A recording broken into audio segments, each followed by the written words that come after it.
Ma'asyiral muslimin yang dimuliakan Allah Subhanahu wa taala, pembahasan kita di malam hari ini menguak tentang di mana Allah sebelum alam semesta ini diciptakan. Mungkinkah Allah Subhanahu wa taala berada di sebuah tempat, ataukah Subhanahu wa ta'ala tercipta dengan sendirinya? Lalu bagaimana Allah Subhanahu wa ta'ala menciptakan makhluknya, dan makhluk apa yang pertama kali Allah ciptakan? Ma'asyiral muslimin yang dimuliakan Allah Subhanahu wa ta'ala, di dalam surah Al-Insan Allah Subhanahu wa ta'ala berfirman, hal ata alal insan hinum minad dahri lam yakun syai'am madhkura. Bukankah pernah datang kepada manusia waktu dari masa yang ketika itu belum merupakan sesuatu yang dapat disebut?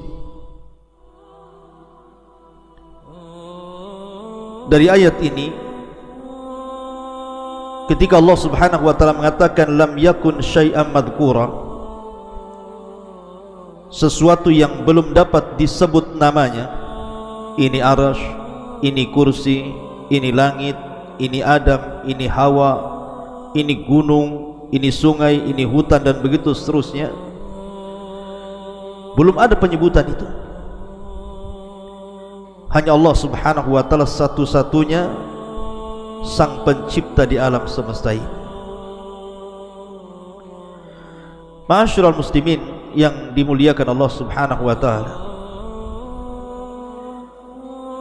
dari Waqi ibnu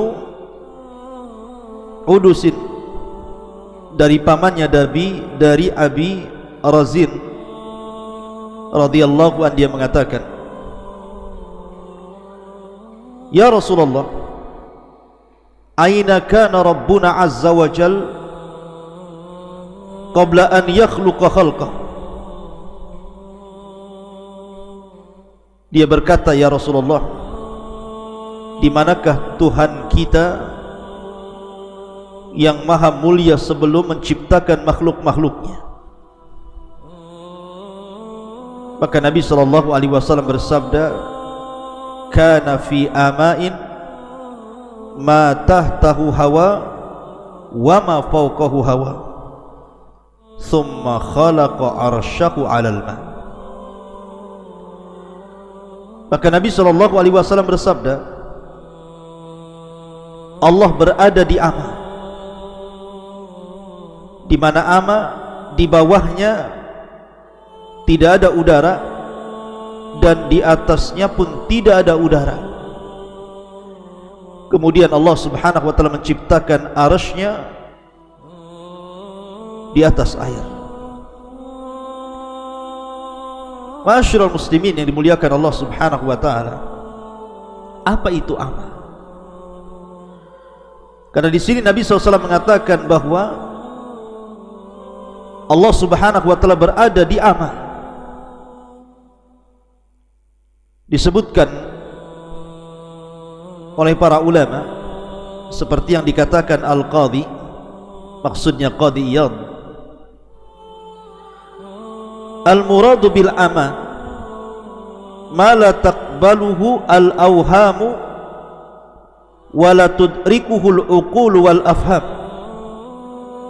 abbara an adamil makani bima la yudrak wa la yutawahham, wa an adami ma yahwihi wa yuhitu bihil hawa, fa innahu yutlaq wa yuradu bihil khala alladhi huwa ibaratun an adamil jismi liyakuna aqraba ila fahmis sami. Ma'asyiral muslimin yang dimuliakan Allah Azza wa Jalla, beliau mengatakan yang dimaksud dengan ama adalah sesuatu yang tidak bisa diterima oleh imajinasi dan tidak bisa digapai oleh akal dan pemahaman. Nabi menunjukkan ketiadaan tempat dengan sesuatu yang tidak bisa dimengerti dan dihayalkan, dan juga menunjukkan ketiadaan sesuatu yang memuatnya atau udara yang melingkupinya. Tentu istilah ini secara mutlak dimaksudkan pada sesuatu kekosongan murni atau disebut dengan khala, yang merupakan istilah bagi ketiadaan materi agar lebih mudah dimengerti oleh para pendengar.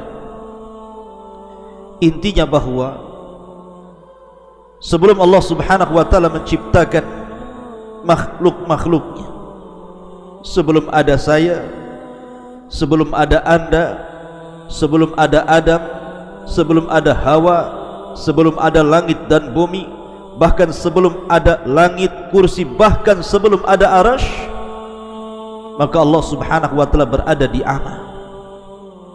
Dan ama itu diambil dari umyun, artinya buta. Orang buta itu, kalau Anda memejamkan mata, kira-kira apa yang Anda lihat? Kegelapan, bukan? Artinya di sini bahwa kita tidak bisa membayangkan di mana Allah. Yang jelas Allah satu-satunya dan tidak ada makhluk sebelumnya. Dan Allah Subhanahu wa ta'ala adalah awal wa laysa qablahu syai'. Allah adalah yang pertama dan Allah tidak didahului dengan ketidakadaan. Makanya dalam Sahih Bukhari Nabi SAW bersabda, kana Allahu wa lam yakun syai'un ghairuhu. Allah telah ada dan saat itu tidak ada apapun selain Allah Subhanahu wa ta'ala. Ma'asyiral muslimin yang dimuliakan Allah Subhanahu wa ta'ala, dalam sebuah hadis dari Imran ibn Husain radhiyallahu anhuma, dia menceritakan suatu ketika aku berada di sisi Nabi sallallahu alaihi wasallam, tiba-tiba datang sebuah kaum dari Bani Tamim, dari Yaman. Faqala, maka Nabi sallallahu alaihi wasallam mengatakan, aqbilul busyra ya Bani Tamim. Qalu basyartana fa'tina. Fadakhala an-nasu min ahli al-Yaman. Afwan, maksudnya Bani Tamim ini datang kepada Nabi sallallahu alaihi wasallam. Kemudian Rasul mengatakan, bergembiralah wahai Bani Tamim atas hidayah yang telah Allah anugerahkan kepada kalian, hidayah Islam ini. Maka Bani Tamim mengatakan, engkau sudah menghabar gembirakan kepada kami, maka berikan hadiah kepada kami. Maka Nabi SAW diam sampai masuk orang-orang Yaman. Maka Nabi SAW mengatakan kepada orang-orang Yaman, aqbilul busyra ya ahlal Yaman, idh lam yakbaluha Banu Tamim. Terimalah wahai penduduk Yaman kabar gembira yang tidak diterima oleh Bani Tamim. Maka mereka mengatakan, qabilna, kami menerima kabar gembira itu dari engkau wahai Rasul. Ji'naka linatafaqqaha fid din wa linas'alaka an awwali hadzal amri makan. Maka ahli Yaman mengatakan, kami datang kepadamu untuk belajar agama wahai Rasul, dan kami hendak bertanya kepadamu tentang masalah yang pertama kali terhadap urusan yang saya ingin atau kami katakan kepada anda, di mana Allah sebelum Allah menciptakan segala sesuatu. Lihat bagaimana keistimewaan Bani ataupun ahli Yaman dibandingkan Bani Tamim. Bani Tamim minta hadiah, minta harta, minta dunia, tapi ahli Yaman tidak minta itu. Dia hanya minta ilmu kepada Nabi SAW, dan yang pertama bertanya soal di mana Allah sebelum Allah menciptakan segala sesuatu. Ini pertanyaan yang berbobot, ikhwan. Maka Nabi SAW mengatakan, kana Allahu wa lam yakun syai'un qabla. Adalah Allah Subhanahu wa ta'ala, dialah satu-satunya, dan sebelumnya belum ada sesuatu. Wa kana arsyuhu 'alal ma', dan arsynya Allah berada di atas air. Thumma khalaqas samawati wal arda wa kataba fi dzikri kulli syai'. Kemudian Allah ciptakan langit dan bumi, dan Allah catat fi dzikri kulli syai', pada lauhil mahfuz segala sesuatu yang akan terjadi. Dari dua riwayat, Imran ibn Husain dan juga riwayat yang pertama yang saya baca tadi, kalau ada orang yang bertanya di mana Allah sebelum Allah menciptakan segala sesuatu termasuk arsy, kursi dan yang lainnya, maka jawabannya seperti hadis Rasul, kana Allahu wa lam yakun syai'un qabla. Maka Allah satu-satunya dan belum ada sebelumnya sesuatu yang mendahului Allah Subhanahu wa ta'ala. Dalam riwayat yang pertama, kana fil ama, dalam riwayat fis sahab, artinya Allah berada di ama, di kegelapan, di mana atasnya tidak ada udara, di bawahnya juga tidak ada udara, dan dia satu-satunya dan tidak ada yang bersyirikat dengan Allah Subhanahu wa ta'ala. Ma'asyiral muslimin yang dimuliakan Allah Subhanahu wa ta'ala, makanya kita teringat dengan doa Nabi sallallahu alaihi wasallam, Allahumma rabbas samawati sab'i wa rabbal arshil azim, rabbana wa rabba kulli syai'in, faliqal habbi wan nawa, munzilat taurati wal injili wal furqan, a'udzu bika min syarri kulli syai'in anta akhidun binasiyatihi, Allahumma antal awwal falaysa qablaka syai'un, wa antal akhir falaysa ba'daka syai'un, wa antal zahir falaysa fawqaka syai'un, wa antal batin falaysa dunaka syai'un, iqdi 'anna ad-din wa aghnina minal faqri, iqdi 'anna ad-daina wa aghnina minal faqri. Ya Allah, Rabbnya langit yang 7 dan Rabb arsy yang agung, Rabb kami dan Rabb segala sesuatu yang membelah biji-bijian dan biji kurma, Rabb yang telah menurunkan Taurat, Injil dan Quran. Aku berlindung kepadamu dari kejahatan segala sesuatu. Engkaulah yang memegang ubun-ubunnya, ya Rabb. Engkaulah yang awal, maka tidak ada sesuatu pun sebelummu. Engkaulah yang akhir, maka tidak ada sesuatu pun setelah. Engkaulah yang zahir maha tinggi, maka tidak ada sesuatu pun yang ada di atas.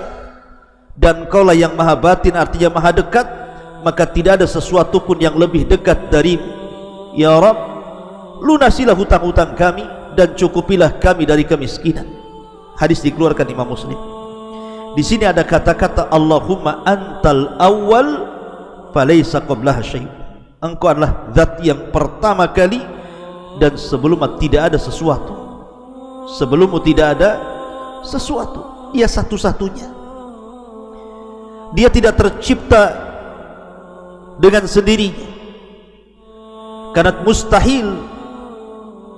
Kalau seandainya dia tercipta dengan sendirinya, berarti ada makhluk menyatu dengan Khalik, dan ini muhal, mungkin, mustahil, tidak mungkin. Ma'asyiral muslimin yang dimuliakan Allah Azza wa Jalla, baru setelah Allah Subhanahu wa ta'ala menciptakan makhluknya, dan pertama kali yang diciptakanlah arsy-Nya, kemudian qalam, kemudian Allah letakkan arsy-Nya di atas air. Baru setelah itu Allah Subhanahu wa ta'ala menciptakan langit dan bumi fi sittati ayyam, selama 6 hari.